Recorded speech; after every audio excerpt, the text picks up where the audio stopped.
Hello, I'm Lauren Markham. Thanks for joining us on AFL Riverina TV.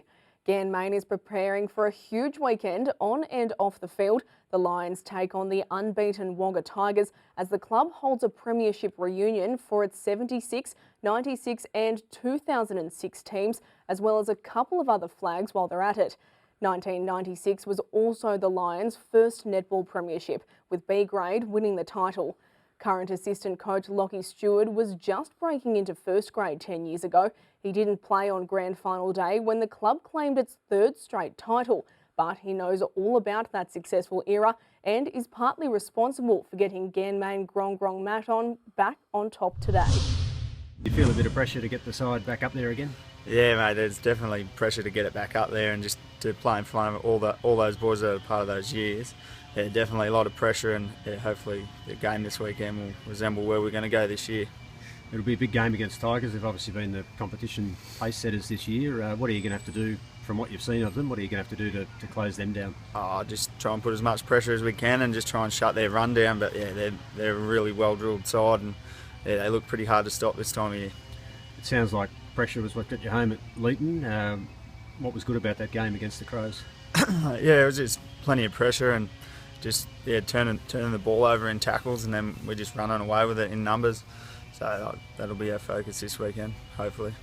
Luke, in his first year as coach, how have you enjoyed working alongside him and with him? Yeah, no, he's a champion bloke. He's a hard worker, and he doesn't let anything go under the radar. He keeps everyone in line and in check, and so he's a good bloke to be around. And huge weekend for the club. Will that add to the pressure on the day on Saturday? Yeah, definitely will. It's been a big couple of weeks for the club, and to get the win last week and to come into this week with a little bit more confidence that we can maybe push the top side will be a really good benefit. Shane Buchanan from AFL Riverina joins me now. Shane, it'll be a big occasion for the Lions. Do you think they can end the Tigers' winning streak? Well, it will be a big occasion for the club, there's no doubt about that. They had a fantastic win against Leeton last week, which is no easy feat, so they should go in with confidence. And that win actually places them, 4 points away from the teams on the 6th position on the ladder. So it won't be easy though. Tigers had a great win against Coolman last week. They're undefeated. They're travelling along nicely. Their forward line is functioning really well with Tui Buchanan playing well up there, and their back line has Johnny Anston and also Walker being really good quality players as well. Now, both sides have a joint leader in the Player of the Year standings. Talk us through it. Yeah, look, at the moment, the top three players are quite unique in that they're three different type players. James Lawton, obviously playing Ganmain-Grong Grong-Matong, is a key forward. He's a tall type player. He's quick. He can play anywhere, and probably arguably the best player in the league. Sean Flanagan, playing at Tigers, is a player who runs and carries the ball, gets a lot of it, uses the ball very well. And thirdly, player Jaden Klemke at Coleambally, another different type player. He's an in and under type player. Really consistent type player. So, look, out of those players in the JRC Electrical Services Player of the Year, I think those three guys leading at the moment should have a fair say who's going to win that particular award. And now as we take a look at the full round, Shane, a couple of teams face big challenges on the road this week. Yes, there is. We go to Leeton-Witten versus Coleambally. So, Leeton-Witten be smarting after being beaten by Ganmain last week. And Gully are coming off a bye, so they should be cherry ripe there for this particular one.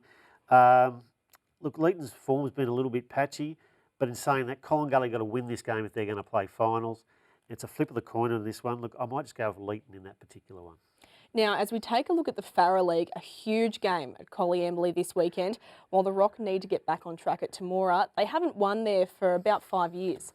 Yeah, well, Coleambally, fantastic win against the Rock last week. I suppose everything was set up for them. I suppose a smaller type ground, really wet conditions, so they would have, obviously, they played well and they won that particular game. So, look, the form of Serrato, Hamilton, Groves and also Matthews last week was a real positive for Collie, so that form's really good. And Mitch Carroll missed last week as well, so he should be back up for this particular week. East Wagga though, they're in very good form. There's no doubt about that. Nick Hull's been outstanding in the ruck and also going forward as well. So, look, the Hawks will be hoping for a dry track, I think, against Collie and try and run them off their feet, and I think they probably will. So I'll go with the Hawks over Collie. And what about the most influential players in the Farrer League so far, Shane? Yeah, there's some really good players. I mean, Mitch Hadrill at the moment's winning that award. Mitch is a young 22-year-old who plays on ball and also up forward. A great young talent he is. Also, Lachie Highfield, recruited from Canberra, playing for North Wagga. He's a strongly built type player, left footer, can move really well, can kick a nice goal as well. And also Nick Hull, as I mentioned before, he's a man mountain, there's no doubt about that. Well, thanks for coming in, Shane. And as we mentioned, a big weekend at Coleambally hosting East Wagga. Captain Mitch Carroll is expected back from a calf injury. We caught up with him after the win over the Rock last week, and we'll leave it to Mitch to wrap up the show. See you next week. Yeah, it was a real good gritty win. The boys had their tackles up and Shepherds, and just to get the good start there in the day like today was obviously what could make or break the game, and to get their first few goals and have a good lead in quarter time, I think set us up for the day. Showed plenty of desperation too, and these blokes really came to play today, didn't they, your blokes? Yeah, they did. Like, as I said, their tackle count was right up, and the way we're sort of winning most of the clearances and that out of the middle, and using it sort of well up forward, and blokes just getting in and under and doing all the stuff we want to do on a wet day.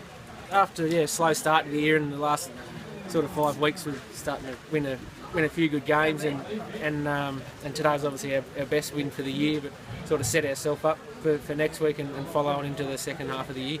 And what do you think you'll have to do against East Wagga next week? Well, I think they're the benchmark for the comp this year, so have to sort of the same again as today, just plenty of tackles, pressure, all the small stuff, and winning the clearances is big because they obviously use the ball well, so if we can get the clearances and things like that, I think it's going to go a long way.